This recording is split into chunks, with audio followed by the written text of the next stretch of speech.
Ya estoy empezando a grabar y comencemos entonces con el tema de el algoritmo euclidiano.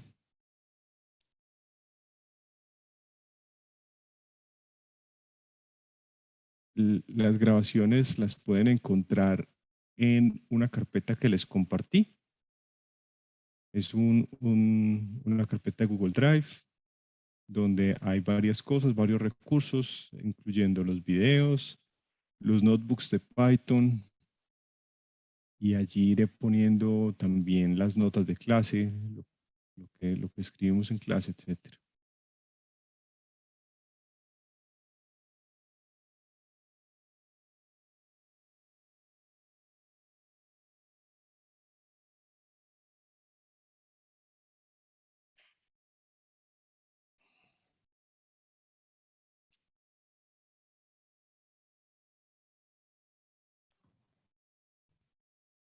Muy bien.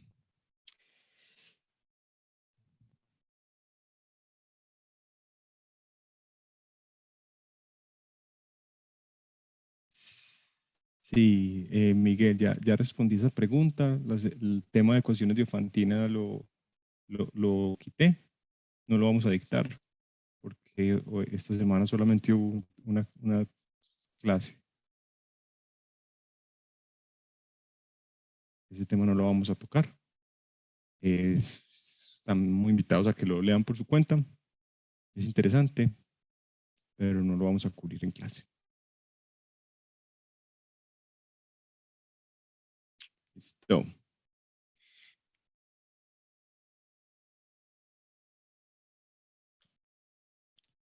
Muy bien. Hoy vamos a hablar del algoritmo de Euclides. Denme un segundo, por favor.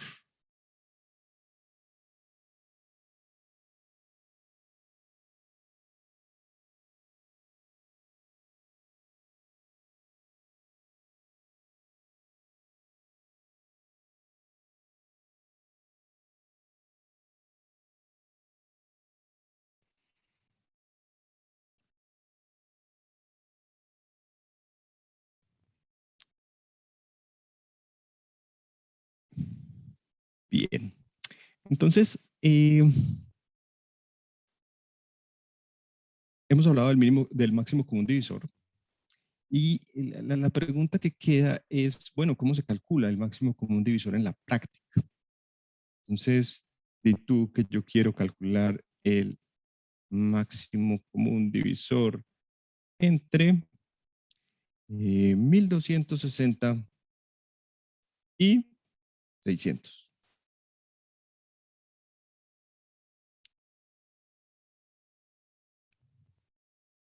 ¿Cómo lo calculo? ¿Cómo calculo ese máximo común divisor? Es la pregunta.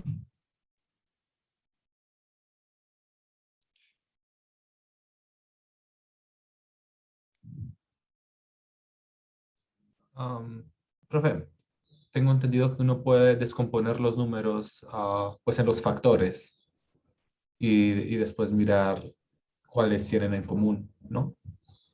Excelente. Descomponerlo en los factores primos y ver cuáles tienen en común. De hecho, ah, ¿qué tal que lo hagan? ¿Qué tal que calculen cada uno este máximo común divisor y escriba su respuesta en el siguiente Google Forms? Ya les voy a enviar un link de un Google Forms. Calcúlenlo cada uno por su cuenta.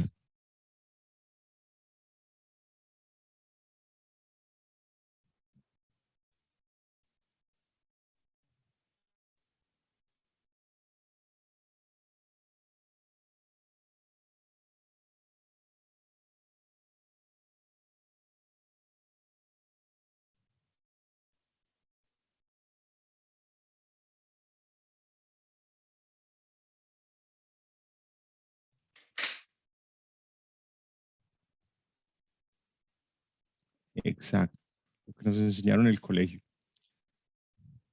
Era algo así como comunes con el menor exponente o algo así. Entonces, Cada uno por su cuenta, escribe, trate de calcular el máximo común divisor entre 1260 y 600. Les doy un minuto para que lo hagan.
Fuerza.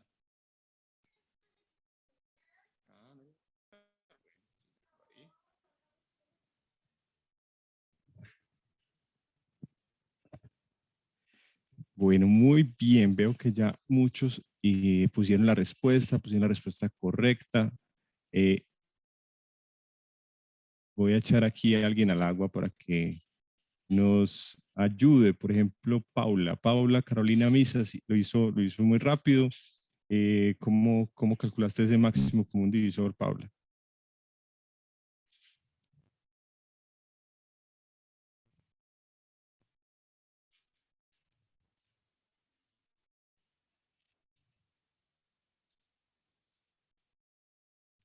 Ok, descomponiendo. ¿Y cómo lo descompusiste?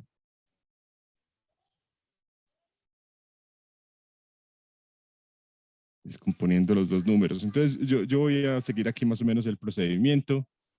Eh, ¿Cierto? Si uno descompone esto, eh, resulta que 1260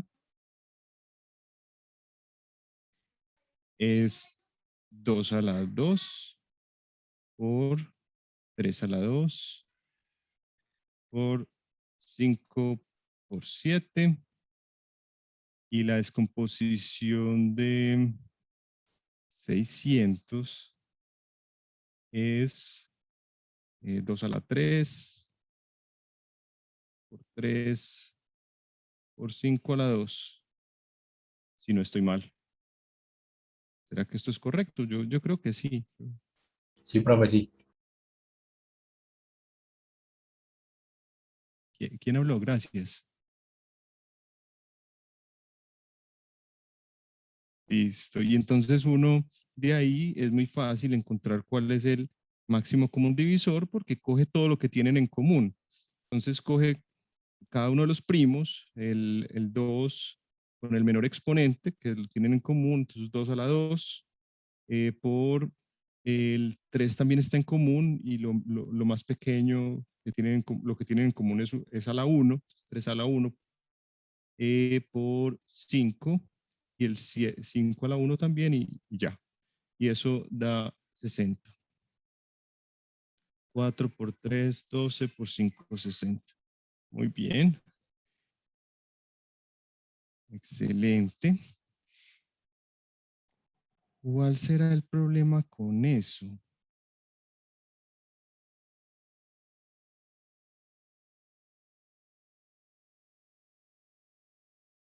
El problema es que para hacer eso hay que factorizar. esos enteros en sus factores primos. Y eso parece no ser mucho problema para números pequeños, pero resulta que factorizar un número es costoso. Es muy costoso computacionalmente. Voy a, voy a ponerlo de la siguiente manera. Y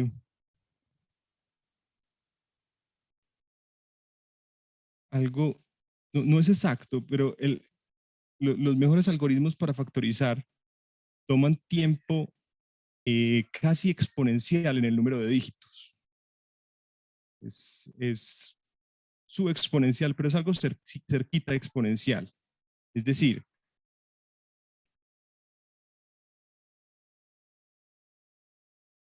para un entero de n dígitos,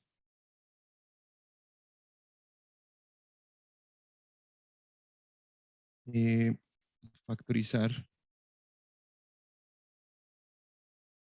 toma alrededor de 2 a la n operaciones.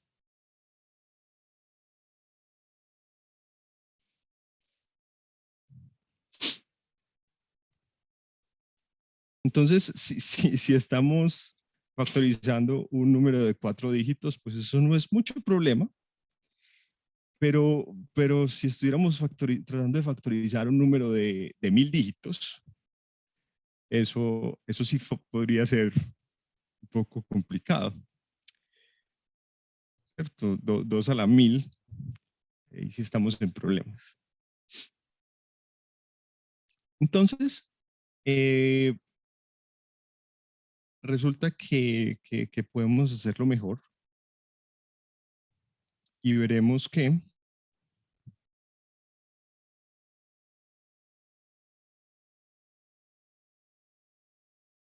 el algoritmo de Euclides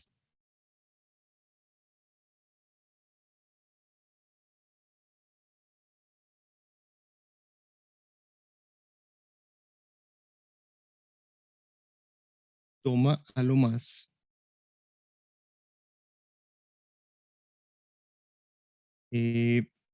5 veces n divisiones.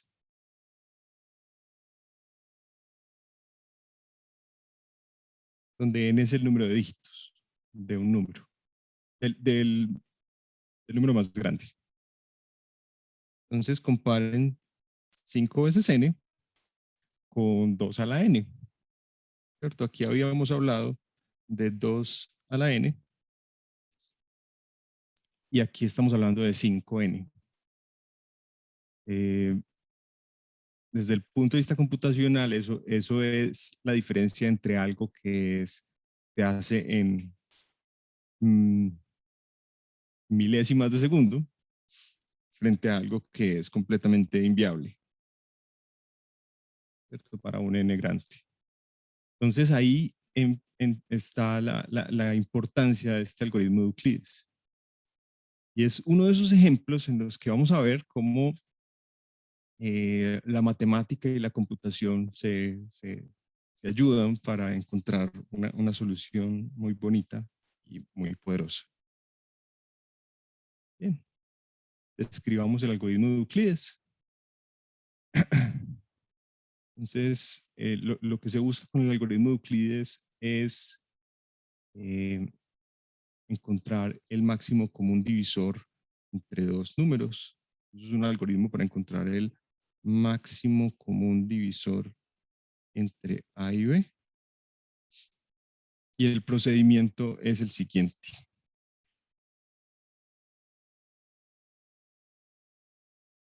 Vamos a asumir que el mayor de los dos es A. Y comenzamos por dividir A entre B para encontrar un cociente Q y un cociente Q1 y un residuo R1.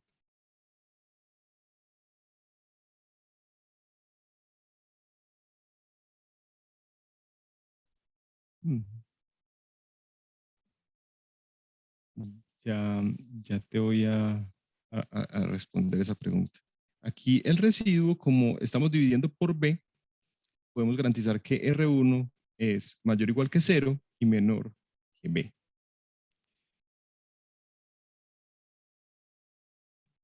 Federico, pues los algoritmos existen mucho antes que los computadores. Un algoritmo no es más que un procedimiento, una serie de pasos que te llevan a encontrar un resultado y existe mucho antes que los computadores.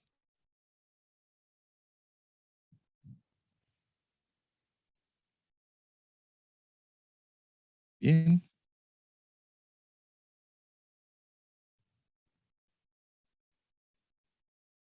Entonces dividimos A entre B para encontrar residuo R1. Luego, si R1 es 0, eso quiere decir que B divide A. Y si B divide A, el máximo común divisor entre A y B es B. Terminamos. Se acabó. El, terminamos. Ya encontramos el máximo común divisor.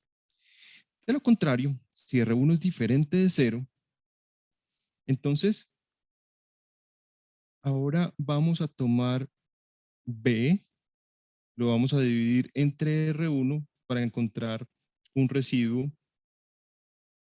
R2 y un cociente Q2. El residuo R2 se garantiza que es mayor o igual que 0, menor que R1.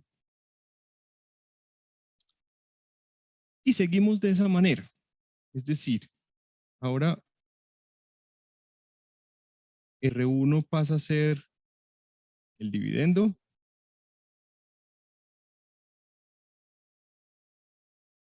R2 pasa a ser el divisor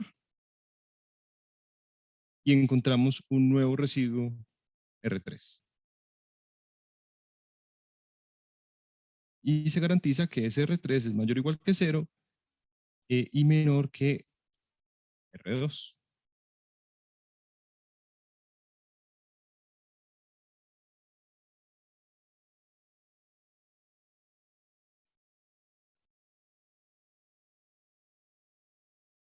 Continuamos así hasta que obtenemos un residuo 0.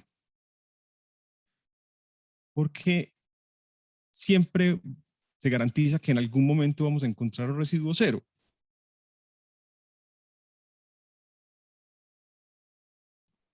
Por las desigualdades, porque siempre va a ser mayor o igual a cero.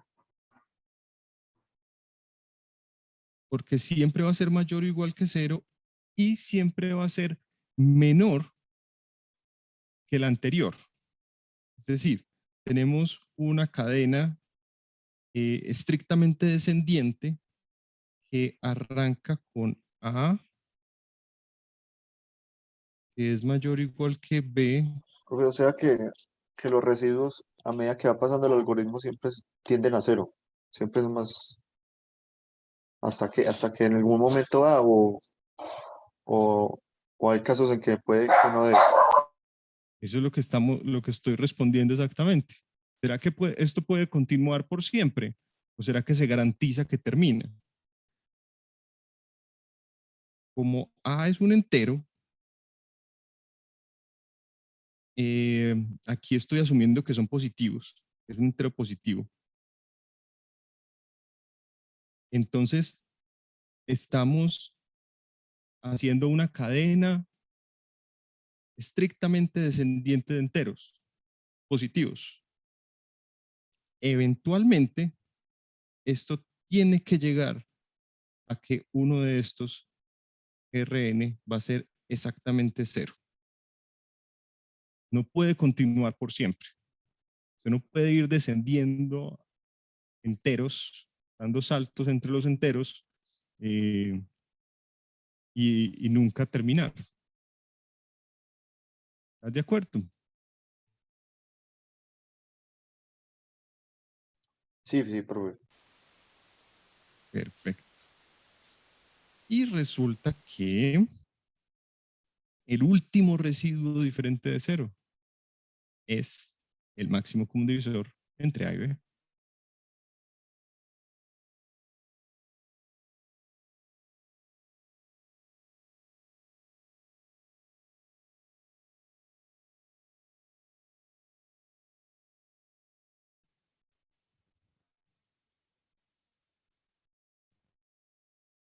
Aquí escribo como todas las ecuaciones juntas para que queden, se vean junticas. Entonces uno empieza, divide A entre B para encontrar residuo R1, divide B entre R1 para encontrar residuo R2, continúa así, desplazando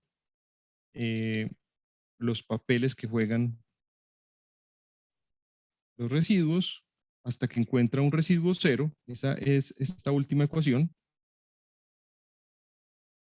Aquí ocurrió que el residuo fue 0. Dividí Rn menos 1 entre Rn y me dio un residuo 0.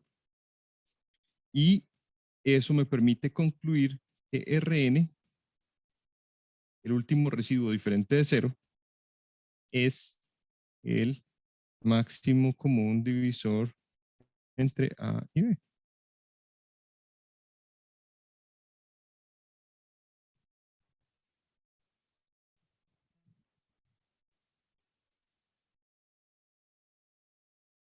Sí,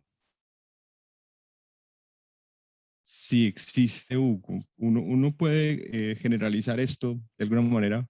Pues uno lo puede hacer de a 2 en 2. Vamos que esa es la manera más sencilla, hacerlo de 2 en 2.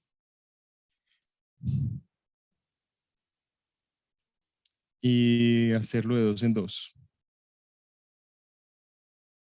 Me acabas de recordar, Hugo, de algo interesante. Lo voy a mencionar así. Entonces, hace unos 10 años hubo un hallazgo importante en el mundo de la seguridad informática. Y tiene que ver con la pregunta de Hugo. Resulta que la seguridad de muchas de las cosas que usamos en Internet depende de algo que se llama RSA. Voy a hacer aquí un paréntesis.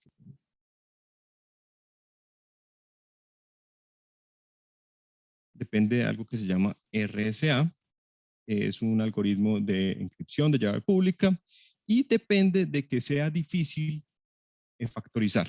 Entonces, si uno lo supiera factorizar de manera eficiente, rompería la seguridad de RSA.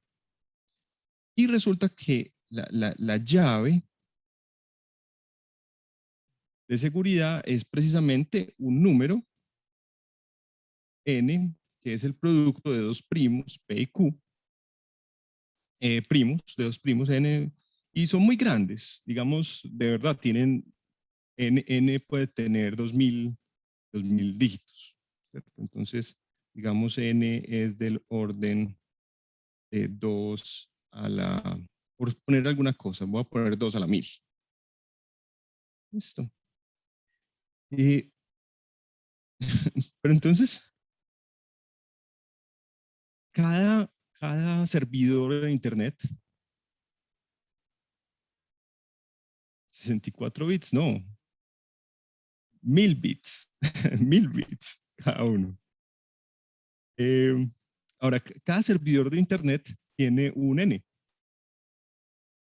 Tiene un N, que es el que es su llave privada y tiene su factorización. Bueno, no, entonces P y Q son privados, pero N es público. N es público y si uno lograra romper, si uno lograra factorizar el N de Google, entonces uno podría hacerse pasar por Google. Listo. Google publica un N y si uno quisiera hacerse pasar por Google, uno podría romper, factorizar el N de Google. Listo. Eso de cualquier servidor. Resulta que unos investigadores cogieron y recolectaron muchos de esos Ns. Entonces, hicieron una lista de Ns, porque son públicos,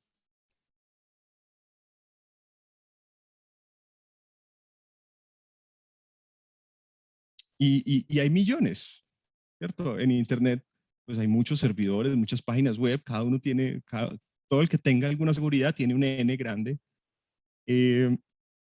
Entonces, digamos que hay N sub K, muchísimos.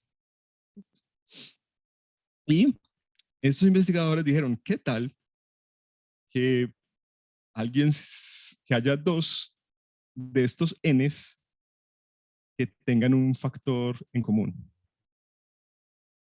Entonces, cogieron y calcularon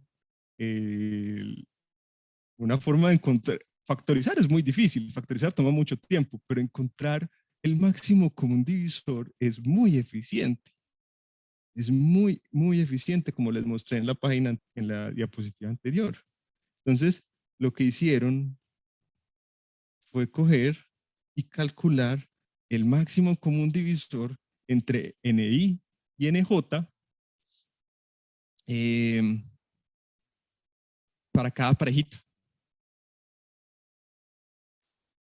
Y a sorpresa, se encontraron que en efecto, muchos de estos compartían primos y de esta manera lograron factorizarlos. Entonces encontraron quizás que NI y NJ tenían un factor en común y por tanto, no sé,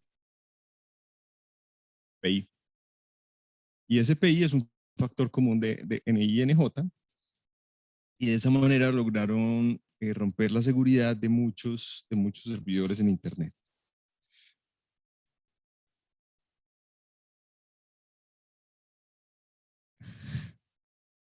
Eso ocurrió. Entonces, ellos tuvieron que desarrollar, digamos, un algoritmo que hacía muchos máximos común divisores de muchas de secuencias grandes y eso pasó. Ahora, eso no debería pasar. No debería ser, no debería ocurrir que dos de estos Ns tuvieran el mismo, compartieran primos. Y eso no debería ocurrir porque esos primos se escogen de manera aleatoria. Y si tú buscas primos de 1000 dígitos, hay tantos primos de 1000 dígitos o de alrededor de 1000 dígitos que la probabilidad que que dos personas escojan el mismo, así como aleatoriamente, es prácticamente cero. Entonces esto no debería ocurrir. Y el problema tenía que ver con esa aleatoriedad, entre comillas, que estaban usando. Resulta que no, no todos los se estaban generando de manera correcta aleatoriamente y eso era lo que estaba pasando. Entonces esa es la historia que les quería contar. Profe, eso, ¿cómo se llama más o menos? ¿Cómo fue? Para buscar a ver. Buena pregunta. Lo voy a buscar. Había uno, lo voy a buscar porque no me acuerdo. Había uno fueron dos artículos que salieron simultáneamente. Ah, eh, a ver si logro encontrarlo aquí rápidamente.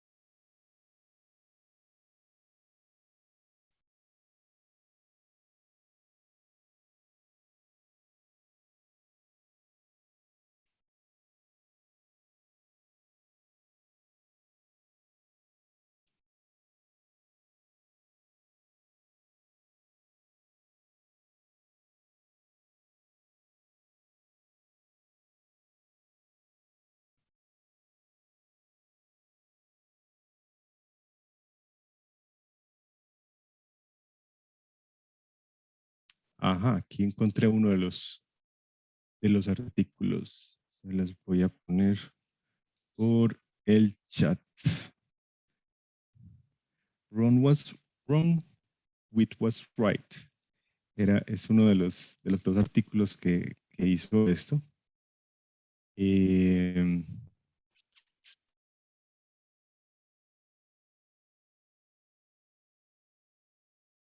Es un artículo de Lenstra Hughes, bueno, varios autores.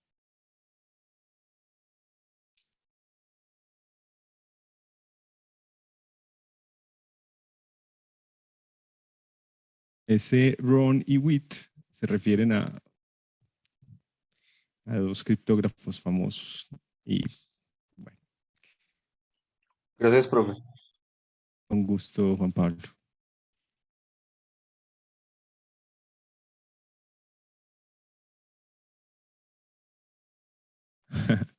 Andrés pregunta si con la computación cuántica no se afecta la seguridad. Sí, sí, claro. El algoritmo de Shor factoriza en tiempo polinómico y acaba con la seguridad de RSA y de muchas de las cosas que usamos hoy para seguridad llave pública.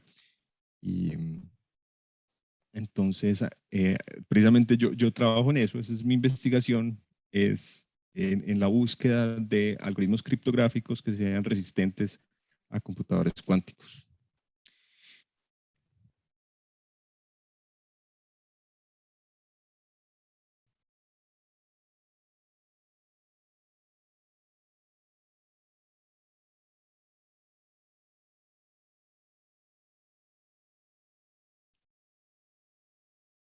Muy bien.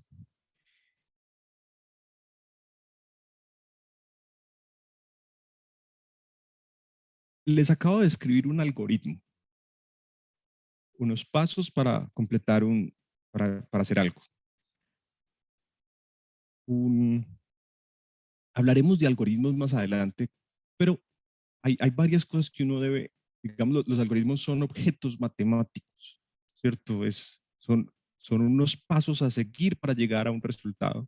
Y como objeto matemático tiene todo el sentido demostrar cosas acerca de un algoritmo.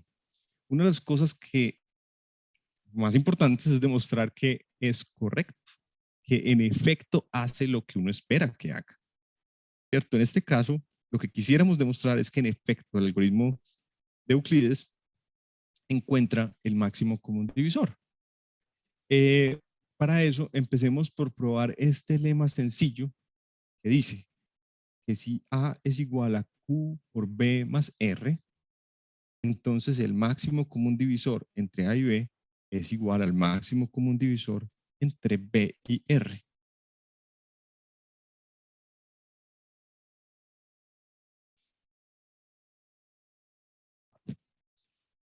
Entonces, esto se parece mucho al de la tarea.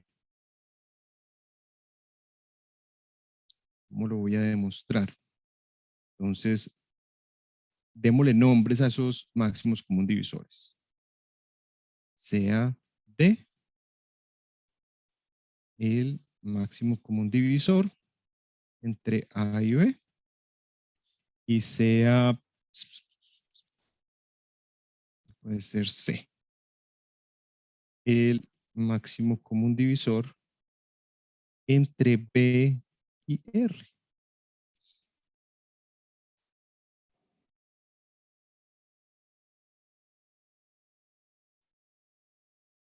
Ahora, noten lo siguiente. D divide a A y a B. D divide a A y divide a B. Pero R se puede escribir como A menos Q veces B. O sea, como una combinación lineal entera de A y B. Así que, como D divide a A y a B, D también divide a R.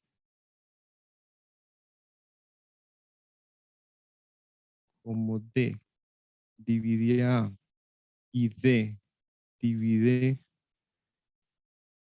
a B y R es A menos Q veces B, entonces D divide R. Y puedo hacer algo similar en la otra dirección.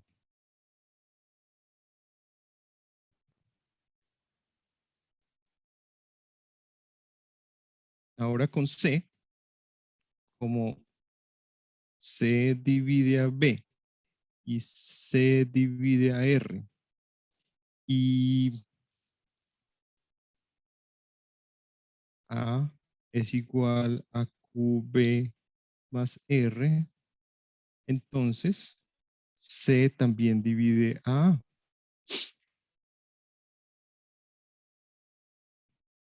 Entonces,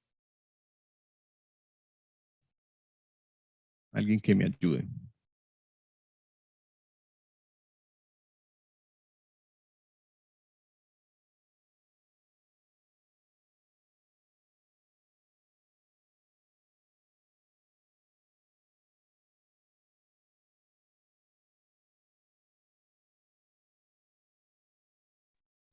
Profe, pues como D divide a R, entonces por la segunda propiedad de la definición de MCD, entonces D es menor o igual que C. Excelente. Por definición de MCD, digamos parte B, como D, perdón, como D divide a B y D divide a R, entonces D divide al máximo común divisor entre B y R, que se llama C.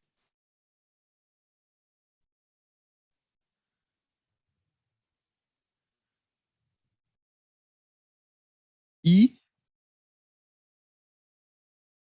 la otra también funciona. Por definición de MCD parte B como C divide a A y C divide a B. Entonces, C divide a D, que es el máximo común divisor entre A y B. Y entonces, ¿eso de qué me sirve?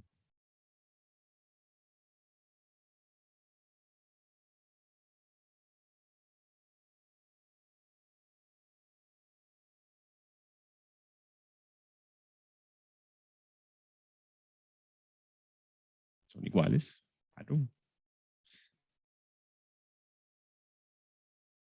Como D divide a C y C divide a D, entonces, pues la propiedad que teníamos por ahí decía que C es igual a más o menos D. Pero como son positivos, el máximo común divisor es un entero positivo,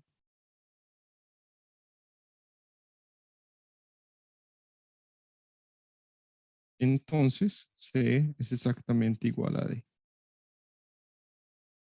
Profe, entendí al final, pero no me quedó claro porque si D divide lo mismo que se divide, porque se sabe que D divide eso. No No te entendí. entendí la pregunta. Vuélveme a preguntar. ¿Dónde? Usted dijo que como D divide a B y D divide a R, o sea, divide los mismos que divide C, entonces D también divide C. Eso no lo entendí. Listo. Bueno, de hecho yo estoy utilizando, no lo debía haber hecho así. No lo debía haber hecho así.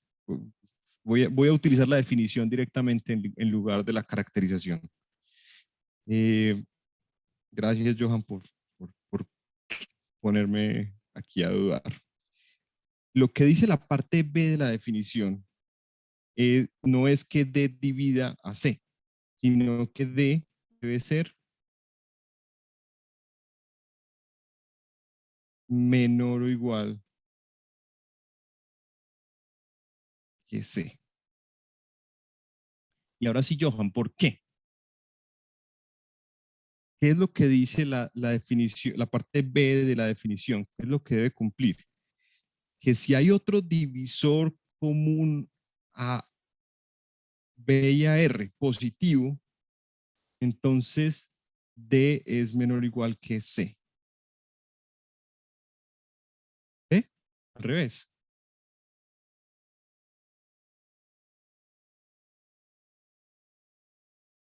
Como ya se sabe que ese es el máximo, entonces el otro tiene que ser sí o sí menor o igual, ¿cierto? Exacto. Entonces D es menor o igual que C.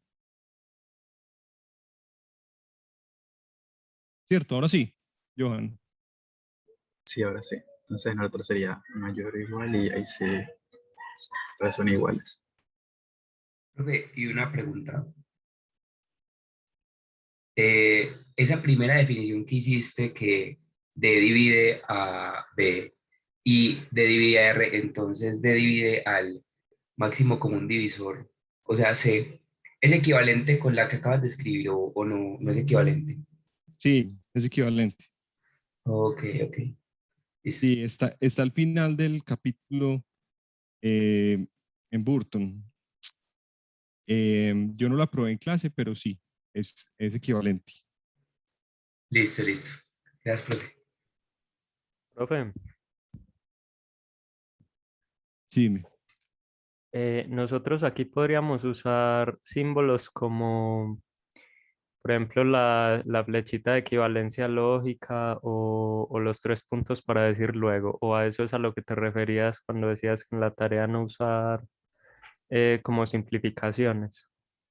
Los puedes usar, pero los puedes usar bien usados. Ojo.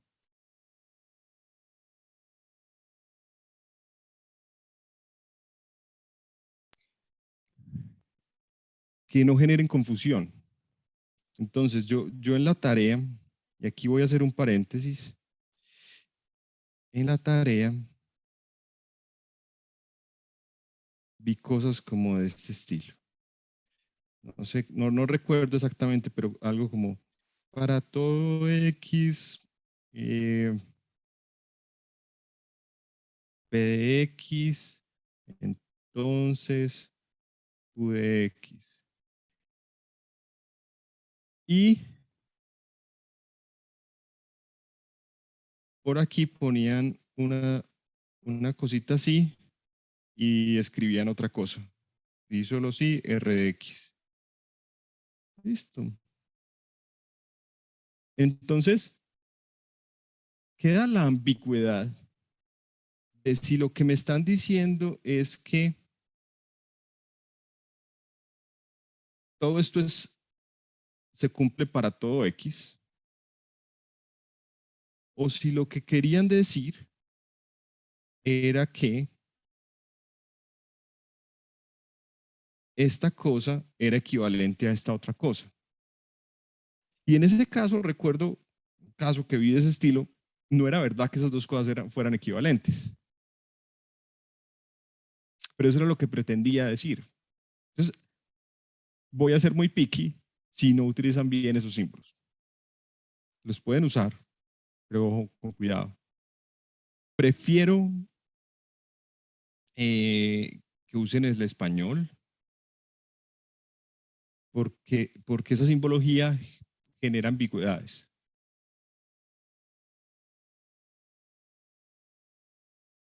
Listo, profe, gracias. Gusto, Emilio. Profe, una pequeña pregunta. Dale. Ahí donde dice que R es igual a E menos QB y entonces D divide a R, eso se argumenta por la identidad de Bezout. No, por la hipótesis. La Ah, ok. hipótesis A es igual a QB más R.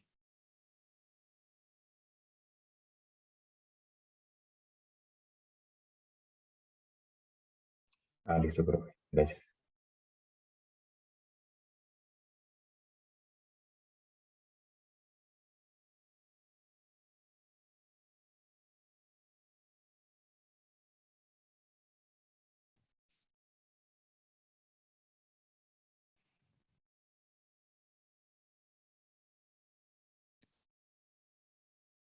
¿Y esto qué tiene que ver con el algoritmo de Euclides? Pues todo tiene que ver, claro. Recuerden que este era el primer paso. Y aquí lo que estamos diciendo es que el máximo común divisor entre A y B es igual al máximo común divisor entre B y R. Y ese era exactamente lo que hacíamos en el algoritmo. Íbamos moviendo divisor y residuo a jugar el papel de dividendo y divisor.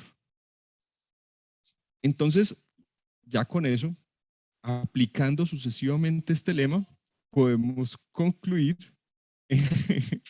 podemos concluir que el teorema, el algoritmo en efecto hace lo que queremos que haga. ¿Por qué? Entonces, apliquémoslo sucesivamente.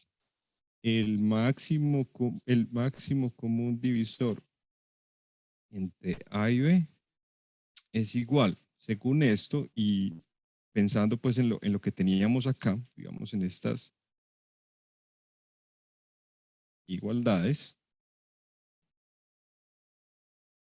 es igual al máximo común divisor entre B y R1.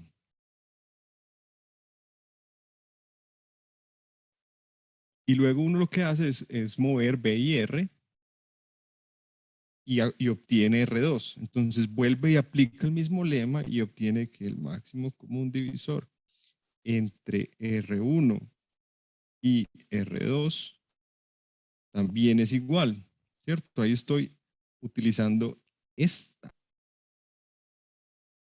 ¿cierto? Aquí el máximo común divisor entre B y R1 es igual al de R1 y R2. Y continúo aplicándolo hasta llegar a un punto que es el máximo común divisor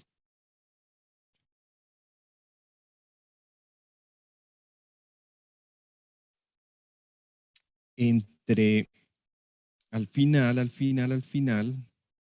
el residuo es 0. Entonces me queda Rn,0. ¿Y cuál es el máximo común divisor entre Rn y 0?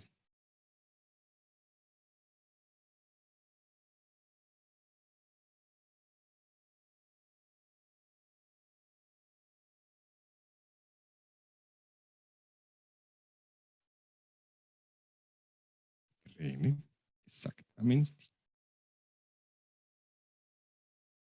Es el último residuo no 0. Con eso probamos que el algoritmo euclidiano es correcto.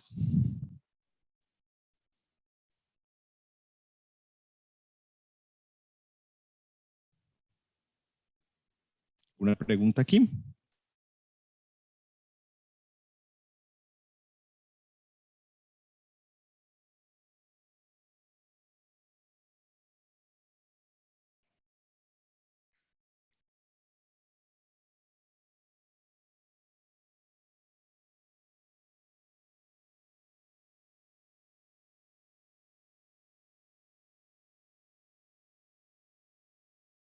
Muy bien.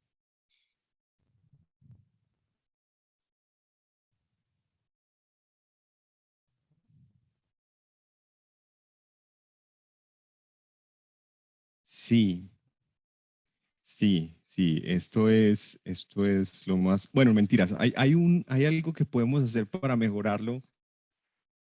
Gracias por decirme, por recordarme.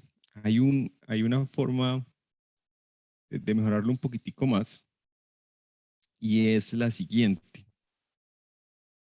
Cuando uno divide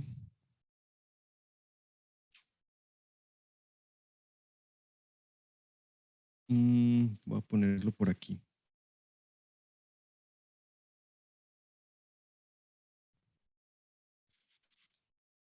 Voy a hacerlo acá. Resulta que cuando uno divide A entre B, el residuo está entre 0 y B. pero uno podría encontrar un residuo más pequeño en valor absoluto. Uno podría asegurarse de que R1 está entre un medio de B, entre menos un medio del valor absoluto de B, y un medio del valor absoluto de B. Entonces uno podría hacer el algoritmo tomando residuos más pequeños en valor absoluto. Y eso le permite bajar todavía más rápido, acercarse a cero todavía más rápido.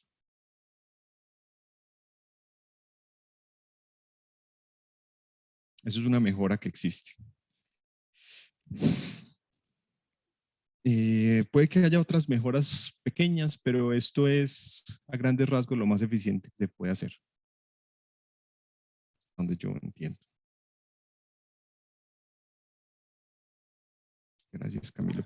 Profe, Dime, Sebastián. una pregunta.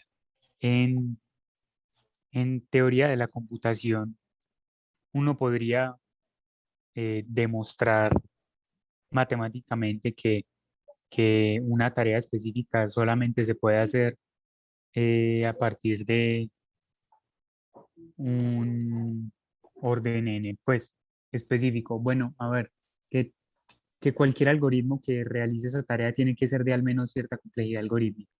Sí, sí, eso se puede hacer. Uno puede encontrar cotas inferiores para ciertas tareas, para ciertos problemas computacionales. Entonces, te doy un ejemplo. Eh,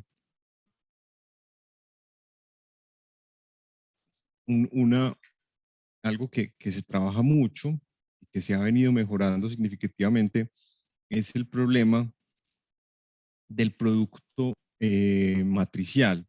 Realmente, digamos que multiplicar una matriz por un vector.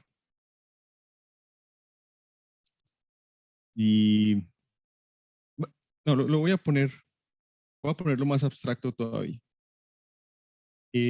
Escalonar una matriz.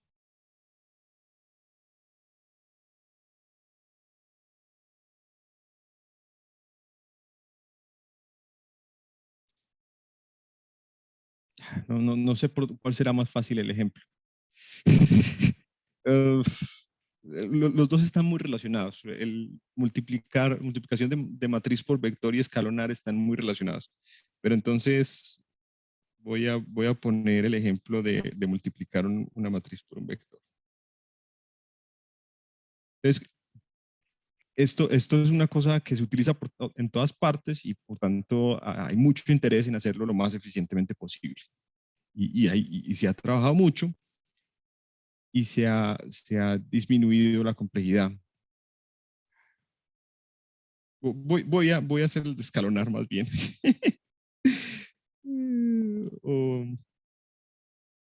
Entonces digamos que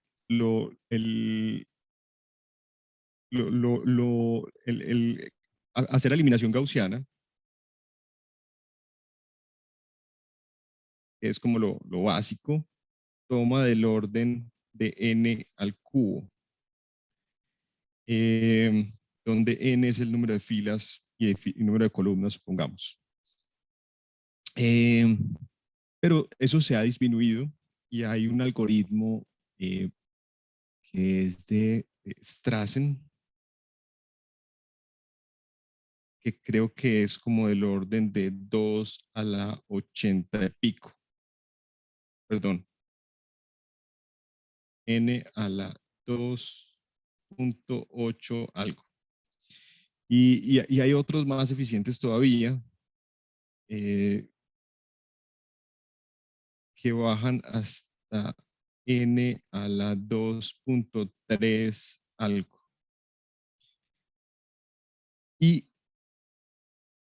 Y eso se sigue trabajando y se siguen logrando pequeñas mejoras, pero resulta que hay un límite. Sin duda, esto siempre va a estar por encima de n a la 2. Hay una cota inferior para el problema. ¿Y eso por qué? Porque mínimamente tú tienes que acceder, tú tienes que leer cada entrada de la matriz. Es lo mínimo. Y hay n al cuadrado de entradas. O sea, no hay manera de hacer, de reducir la matriz mejor que n al cuadrado. Si tú logras un algoritmo del orden de n al cuadrado, es óptimo. Porque es imposible hacerlo mejor que eso. Eso es lo absolutamente mínimo que puedes lograr.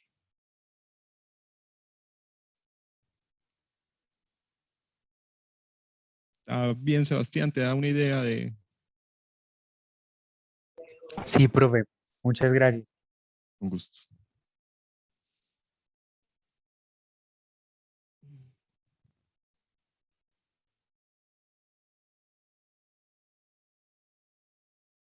Ustedes se darán cuenta de una cosa y es que yo voy muy lento en esta clase.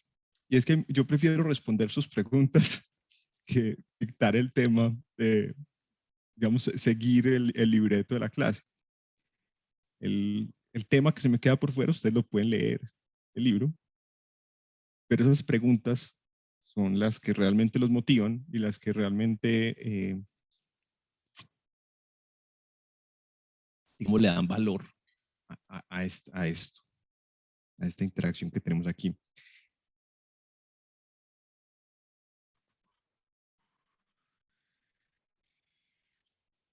Muy bien.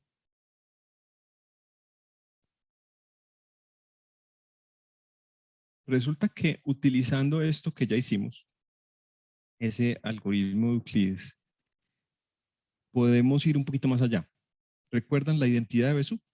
La identidad de Bezout decía que el máximo común divisor entre A y B siempre se puede escribir como una combinación lineal de A y B entera.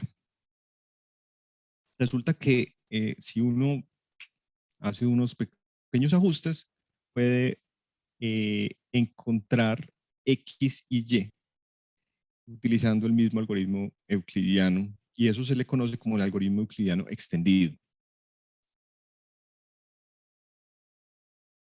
¿Cómo funciona? De la siguiente manera. Entonces, yo lo que quiero es expresar Rn como combinación lineal entera de A y B. Entonces, uno se puede ir devolviendo de estas ecuaciones para despejarlo y escribirlo de esa manera. Entonces, de la última, yo puedo escribir a Rn como Rn menos 2 menos Qn Rn menos 1.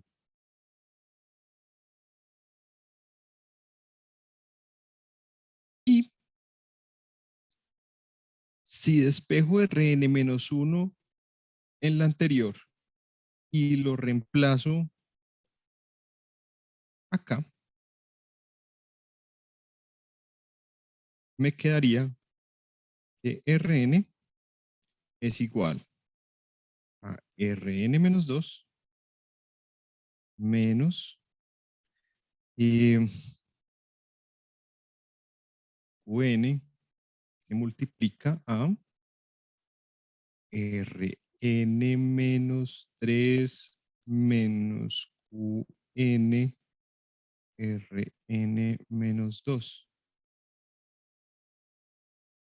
Y yo puedo reorganizar eso un poquito para que me quede de la siguiente manera. Eso es igual a Rn menos 2. Perdón. Juntemos todo lo que tiene Rn menos 2 y todo lo que tiene Rn menos 3. Entonces, lo que tiene Rn menos 2 sería 1 de aquí y de acá tendríamos más aquí tengo un error, ¿cierto? Estas QN no deberían ser iguales.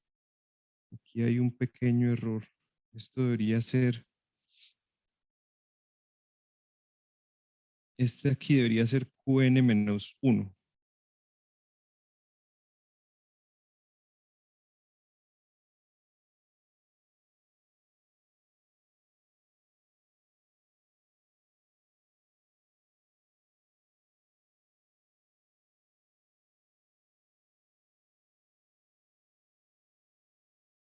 Entonces ahora sí, si ese es QN menos 1, esto es aquí.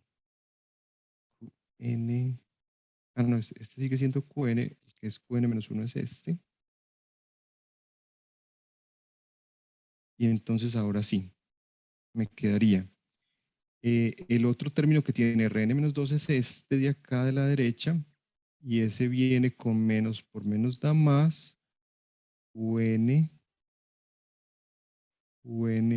menos 1. Eso iría multiplicado por Rn menos 2. Y luego tendría menos UN Rn menos 3.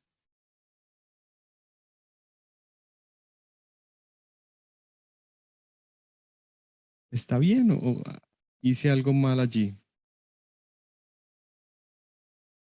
Uno de ustedes que esté bien concentrado, que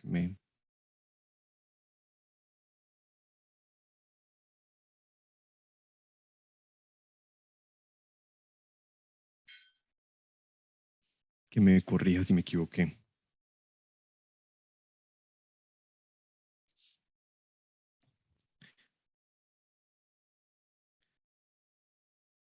Entonces, noten que empezamos con Rn, escrito como combinación lineal de Rn-2 y Rn-1. Y en un paso, logramos reescribirlo como una combinación lineal entera de Rn-2 y Rn-3. O sea, nos devolvimos a los siguientes dos residuos. Entonces, de esta manera uno puede seguir hacia arriba hasta que escriba a Rn como una combinación lineal de A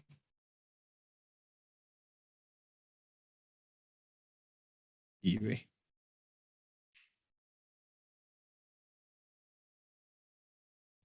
¿Lo ven? ¿Se lo imaginan?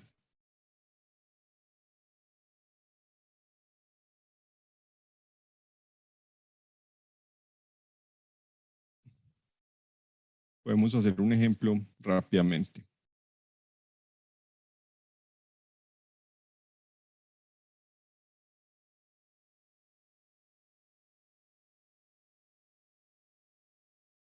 Entonces, cojamos aquí lo siguiente.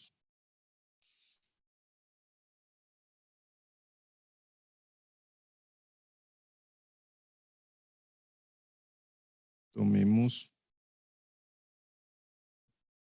A igual a 3276 y B igual a 594.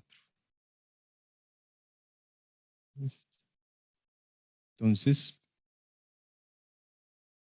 3200, uno divide 3276 entre 594 y obtiene que está 5 veces y sobran 306. Luego coge 594 y lo divide entre 306 y obtiene que está una vez y sobran 288. Ahora coge 306, Lo divide entre 288. También está una vez. Y sobran 18.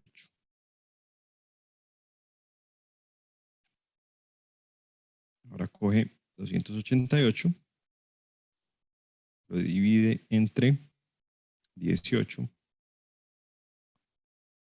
Eso resulta que está 16 veces. Y sobran 0. De ahí concluimos que el máximo común divisor entre 3.276 y 594 es 18. Y ahora nos devolvemos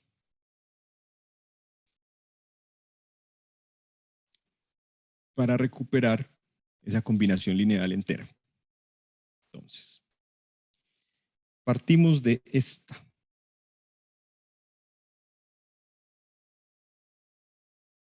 $18 es lo que queremos expresar como combinación lineal entera de A y B. Entonces, 18 es 306 menos 1 por 288.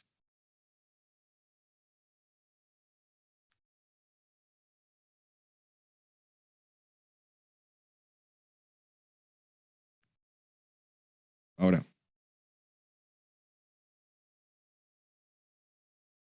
el 288 es 594 menos 306. Entonces lo voy a reemplazar aquí. ¿Y qué obtengo?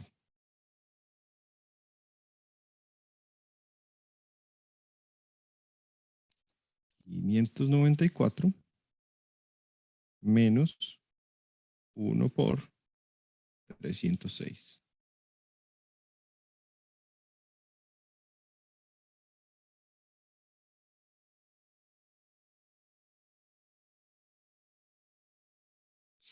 Y eso lo puedo reorganizar para que me quede una combinación lineal de 306 y de 594.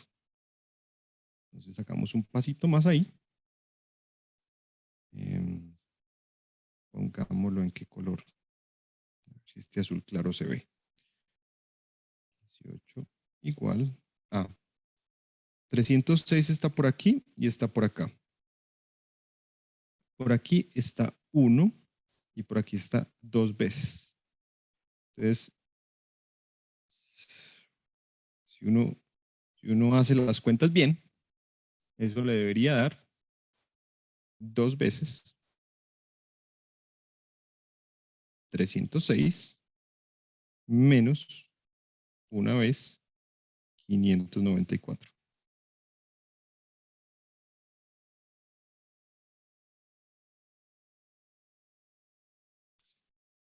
¿Lo ven? ¿Está claro?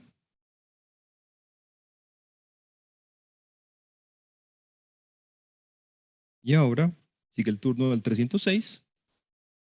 El 306 lo voy a reemplazar acá. 306 es 3.276 menos 5 veces 594. Y dejo el resto igualito. Esto es 2 por menos 1 por 594.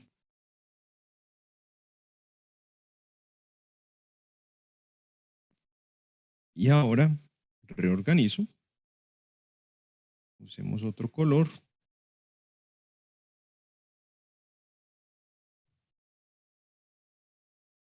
Juntemos todo lo que tiene 594. Entonces, 594 está por aquí y está por aquí. Por aquí está menos 10 veces.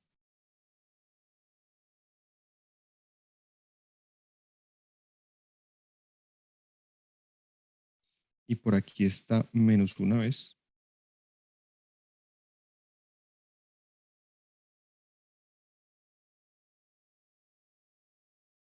Y el 3276 está 2 veces.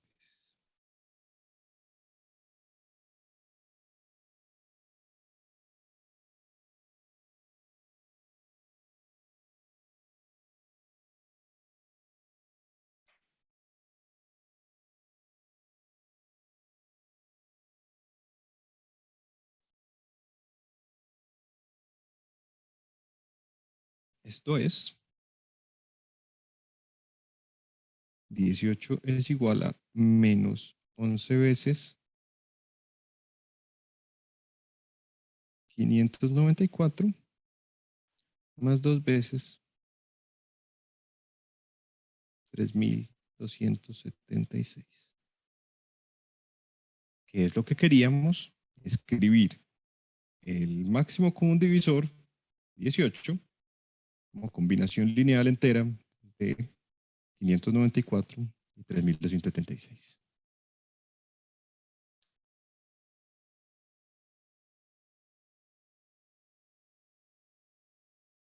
¿Preguntas?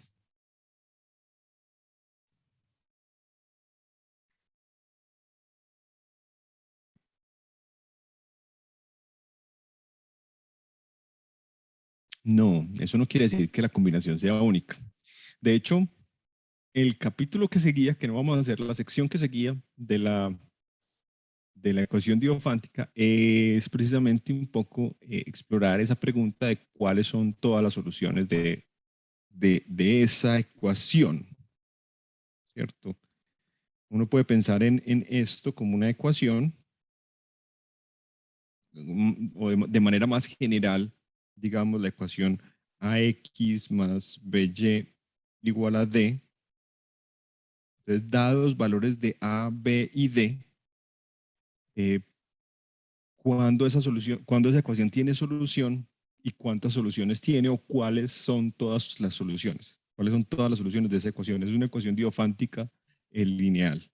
Y resulta que tiene solución si solo si D es un múltiplo del máximo común divisor y tiene infinitas soluciones en los enteros, en ese caso. Resumen rápido de la sección que sigue que no vamos a cubrir.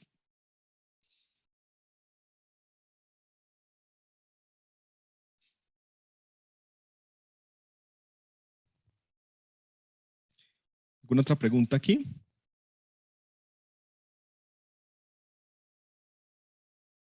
No, no será evaluada. Bueno, a ver, voy a serles más sincero en lo de no será evaluada. No espero que la hayan estudiado. No es obligatorio leerla y entenderla y hacer todos sus ejercicios. Sin embargo, yo podría perfectamente sacar ejercicios de allí porque su, lo que está ahí se puede hacer basado en lo que ya sabemos. Entonces yo podría perfectamente sacar ejercicios de allí.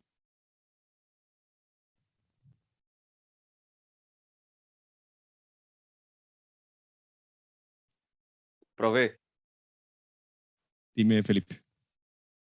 dada pues esa combinación lineal que ya tenemos ahí, nosotros podemos obtener otra pues de las tantas soluciones que existen, porque digamos ahí nos dio un entero que es -11. Si yo quisiera obtener una solución que sea positiva ahí, la puedo obtener mediante esta combinación lineal que ya tenemos. Sí, sí, de eso se trata esa sección de la ecuación diofántica. Cómo encontrar las otras a partir de esta. Ah, listo. Están en el botón, ¿cierto? Sí, y pueden ser positivas. No siempre se garantiza que haya soluciones positivas. Eso es interesante. Bajo ciertas condiciones se pueden encontrar soluciones positivas, pero no siempre es posible. Y hay aplicaciones interesantes de eso.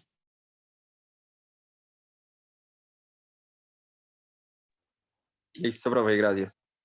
Un gusto. Muy bueno.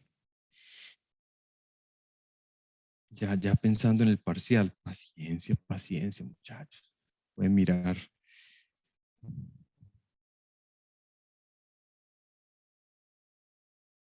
Bueno, eso de reemplazar aquí y allá suena como enredado, pero uno puede construir un algoritmo como claro, preciso y muy sencillo para hacer ese seguimiento de eso que hicimos de reemplazar hacia arriba. Uno lo puede convertir en un algoritmo muy sencillo. Y ese ejercicio es interesante y lo voy a hacer aquí. Eh,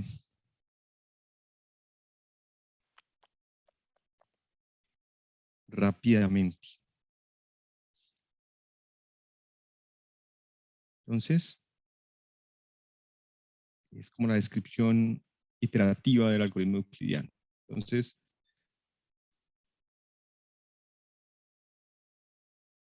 en un momento dado de ese procedimiento, yo tengo a Rn expresado como una combinación de Ri menos 2 y Ri menos 1 para algún i entre 1 y n.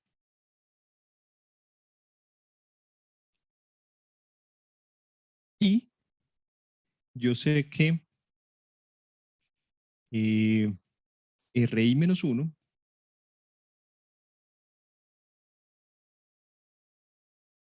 es Ri menos 3 menos Qi menos 1 por Ri menos 2.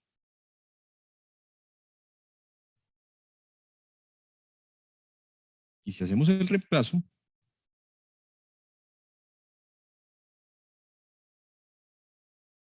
obtenemos que Rn es igual a. Lo voy a hacer de una vez la cuenta completa. Ustedes pueden verificarla, pero lo que le queda a uno al final, si lo hace bien, es lo siguiente.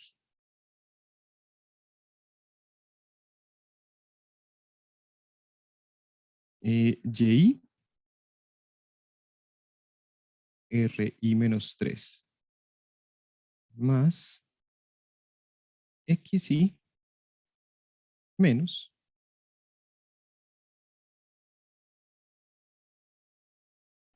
Qi menos 1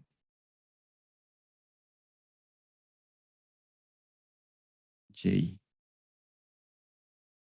multiplicado por Ri menos 2.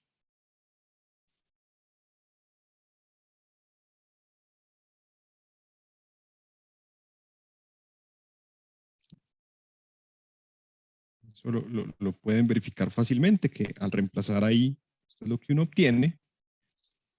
¿Y qué es lo que concluyo de esto?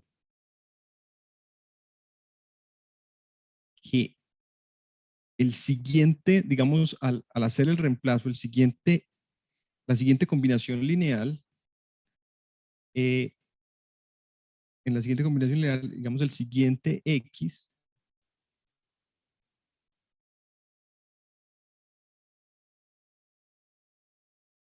lo voy a llamar X y menos 1, es simplemente Y, y el siguiente Y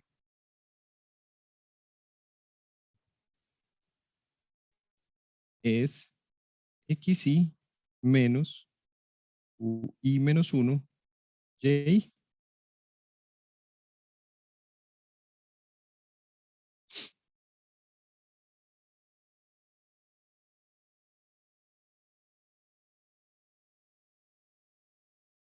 Entonces, aquí me está diciendo cómo cómo ir de un paso al siguiente.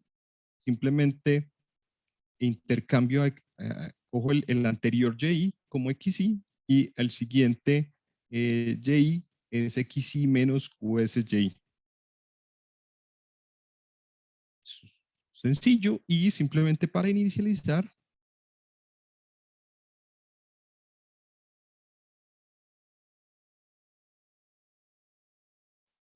como uno arranca de Rn menos 2 igual a Qn Rn menos 1 más Rn. Entonces, la manera en que inicializamos esto es xn igual a 1. Digamos, la primera combinación lineal uno la hace con xn igual a 1 y con yn igual a menos qn.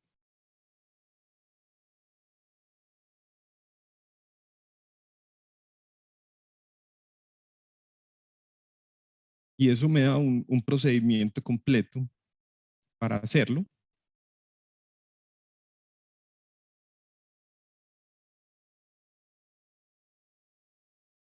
Y aquí voy a sugerir rápidamente en un ejemplo, uno cómo lo aplicaría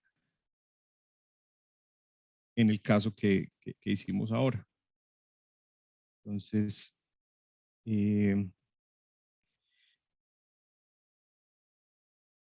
voy a ponerlo de la siguiente manera. Queremos encontrar el máximo común divisor entre 3.276 y 594. Voy a hacer unas columnas en las que pongo dividendo,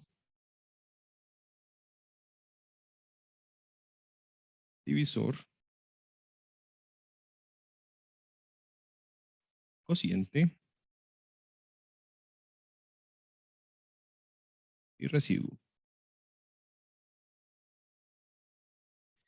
Y además quiero el X correspondiente a ese paso y el Y correspondiente a ese paso. Arranco con 3.276, que lo divido entre 594 y encuentro un cociente de 5, un residuo de 306. El divisor se convierte en dividendo, 594. El residuo se convierte en divisor, 306. Al dividirlo me da un cociente de 1 y encuentro un residuo de 288. Paso aquí 306, paso aquí 288. Al dividirlo me da 1 y sobran 18.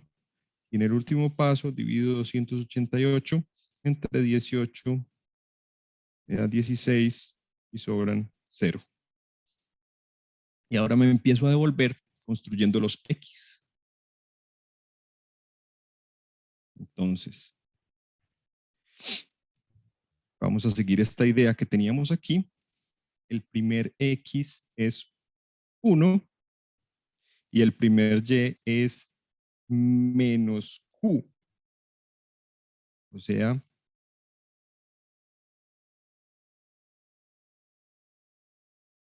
menos 1.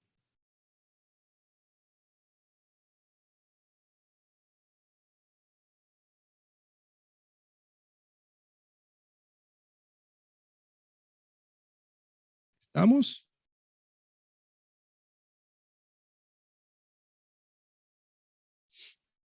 Entonces ahora lo que me decía la regla que construí ahorita es que el siguiente X es el anterior y el siguiente Y es el anterior X menos Q es Y. Hagamos eso. Entonces el siguiente X es simplemente menos 1, el anterior Y. Y el siguiente Y es 1, que era el anterior X, menos Q es Y. Q era 1 y y era -1. Es decir, esto es 1 más 1, 2.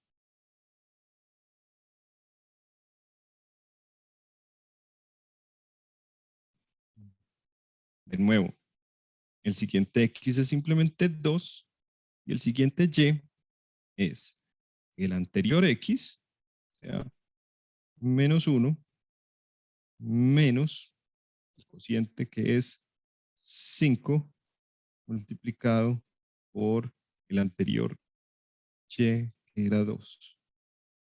Esto es -1 menos 10, es decir, -11.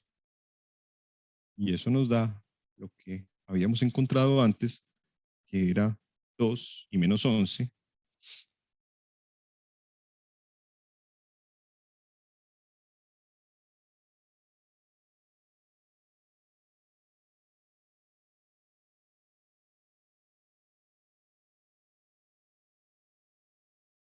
¿Preguntas, comentarios?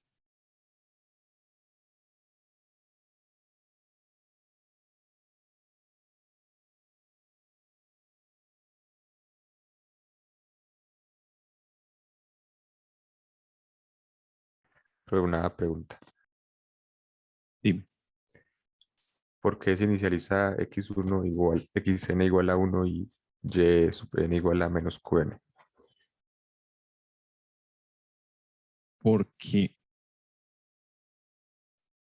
de esta última ecuación, tenemos que Rn es menos Rn menos 2, perdón, es Rn menos 2 menos Qn Rn menos 1. Es decir, es una combinación de estos dos residuos, Rn menos 2 y Rn menos 1, donde ¿cuál es el coeficiente de Rn menos 2? 1, y el de Rn menos 1, menos Qn. Ah, listo, profe. Muchas gracias. Profe, Dime, Juan. X y Y siempre son primos. No.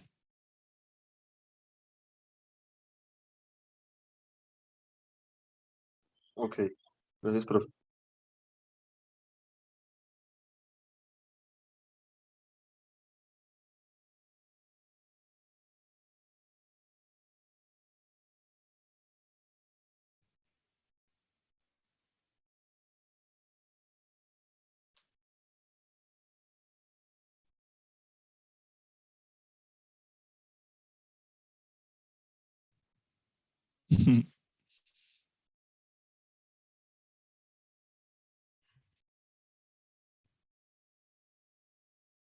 Hay por ahí algunos ejercicios sobre la relación entre X y Y. Los pueden revisar.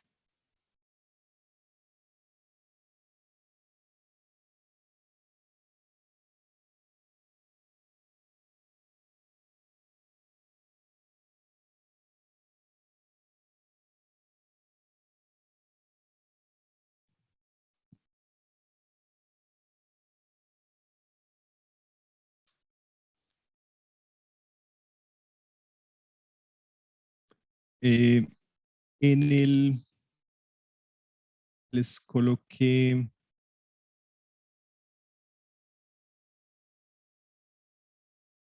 un notebook de Python en el que di unos primeros pasos de ese cómputo pues de ese algoritmo. Lo, lo tienen en la carpeta compartida. Es esto. Entonces, lo primero que tengo es un pequeño algoritmo que calcula cociente y residuo. Y luego hago exactamente lo que hice para estos números A y B. Llamo dividendo divisor a lo que voy encontrando. Calculo cociente y residuo, luego el siguiente dividendo va a ser el anterior divisor, el siguiente divisor va a ser el anterior residuo, y voy imprimiendo R, y ahí encuentro los valores de lo que hice ahorita.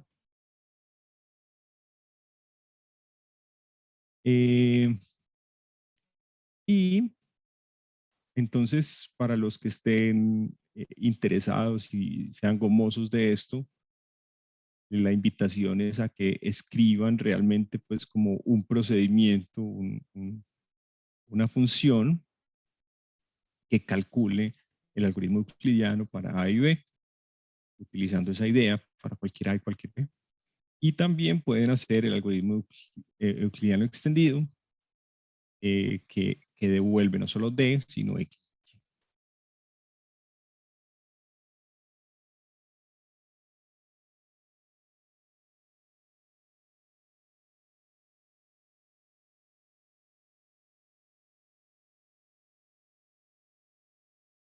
Entonces, para los gomosos, los que les interese, pueden entrar y hacerlo, mirarlo, utilizarlo, jugar con eso y aprovecharlo para responder preguntas o para hacer pruebas, ejemplos.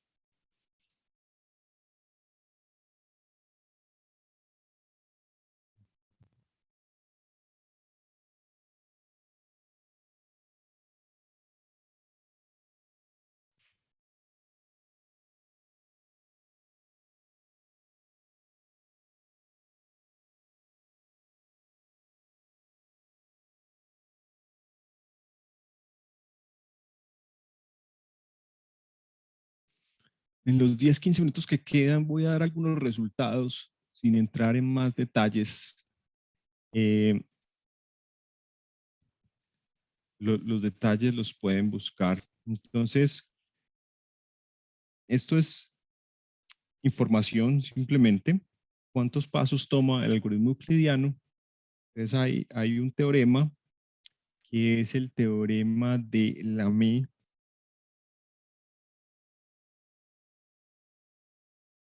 que prueba que para todo K mayor o igual que 1, si A y B son positivos y A es mayor que B,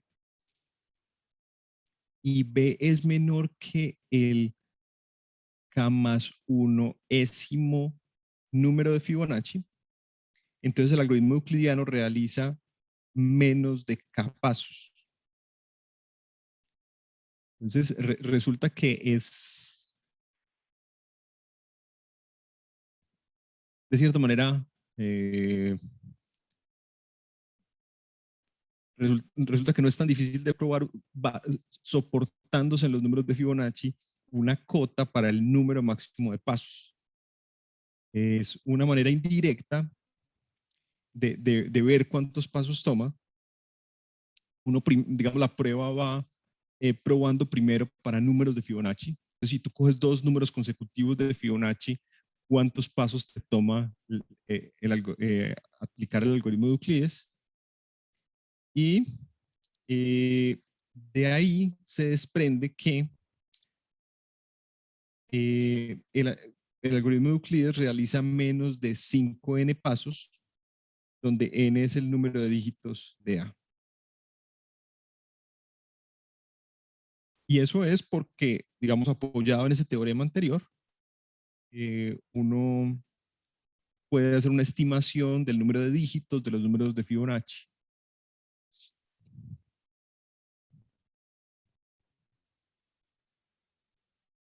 Esto no lo vamos a probar y no tienen que entrar en detalle en las pruebas, es más como información que les quería compartir.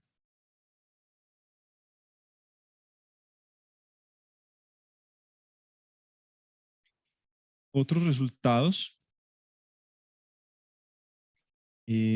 Para K mayor que 0, el máximo común divisor de KA y KB es K veces el máximo común divisor de A y B. Es decir, uno puede sacar factores comunes de A y B. Eso es más o menos evidente, es relativamente fácil de probar. En el libro hacen una prueba utilizando el algoritmo de Euclides, que es muy sencilla y muy bonita, y es coja las ecuaciones del algoritmo de Euclides y multiplíquelas todas por k. Y llega a la conclusión de que esto es cierto.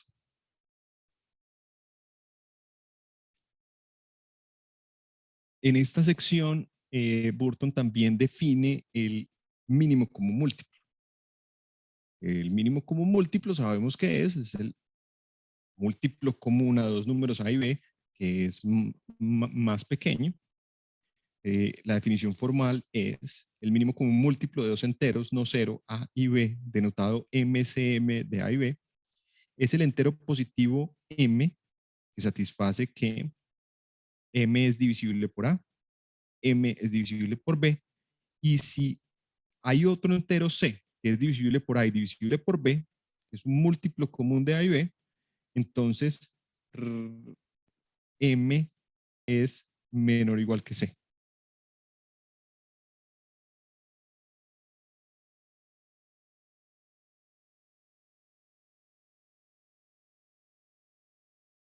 Están muy relacionados y sí tiene importancia computacional y también en álgebra. Pero son como dos caras de la misma moneda realmente. O sea, como veremos aquí, están muy relacionados, el mínimo común múltiplo, máximo común divisor. Uno conoce un múltiplo común de A y B, ¿cierto? Claramente, A divide al producto de A y B y B divide al producto de A y B. Entonces, AB es un múltiplo común. Entonces, partiendo de esa base, uno puede concluir rápidamente que el mínimo común múltiplo entre A y B es menor o igual que el valor absoluto de A y B.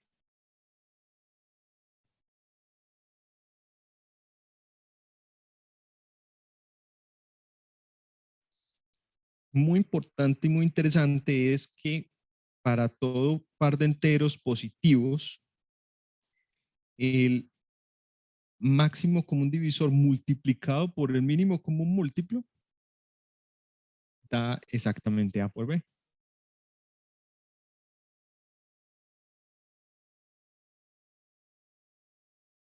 No es del todo trivial. Vale la pena hacer la prueba con las herramientas que tenemos en este momento. La prueba está en Burton. Los invito a que la lean, a que la reproduzcan ustedes, a que la intenten. Es bonita, es interesante.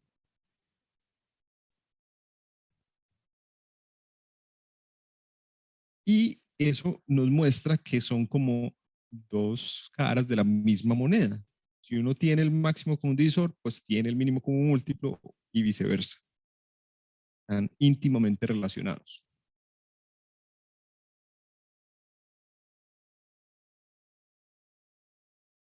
Hay un caso particular de, digamos, un corolario del anterior teorema que dice que, claro, si el máximo, el mínimo común múltiplo es exactamente A por B, sí, solo sí, el máximo común divisor es 1. Sí, solo sí son primos relativos. Sí, solo si A y B son primos relativos. Y es evidente de esta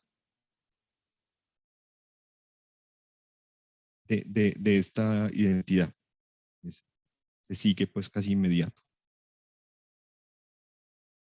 Uno puede generalizarlas a enteros no positivos. No tiene mucho misterio. Se pueden generalizar esas dos identidades.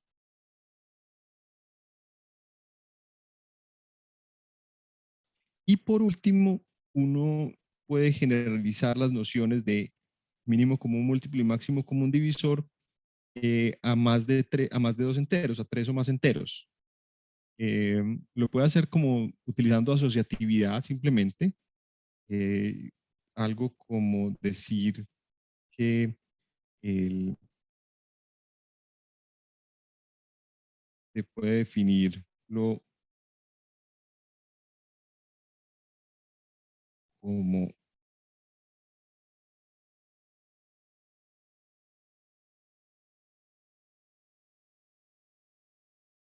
de esta manera, o puede dar una definición como a partir de la definición de máximo común divisor, puede hacer una definición para 3, para 4, para n enteros.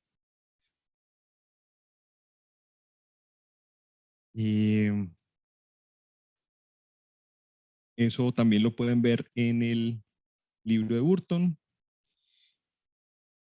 Entonces, les queda leer esta parte y del libro de Burton. Muy importante, les sugiero leer en detalle esta demostración, que no es trivial, es interesante y que es una buena aplicación de lo que venimos haciendo. Y con eso terminamos el tema de hoy.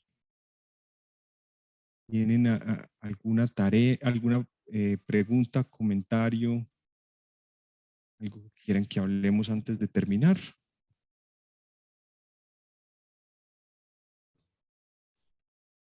Sí, profe, para la asesoría, ¿por dónde va a enviar el link para Discord? Si no les he enviado, bueno, yo les envío un link de Discord. Listo. Yo se los envío por correo electrónico. Listo. ¿Me puede recordar cuándo es la asesoría? Es hoy jueves, va a ser de 4 a 5:30. Normalmente va a ser de 4:30 a 6:30. Pero hoy va a ser de 4 a 5:30. Gracias, profe.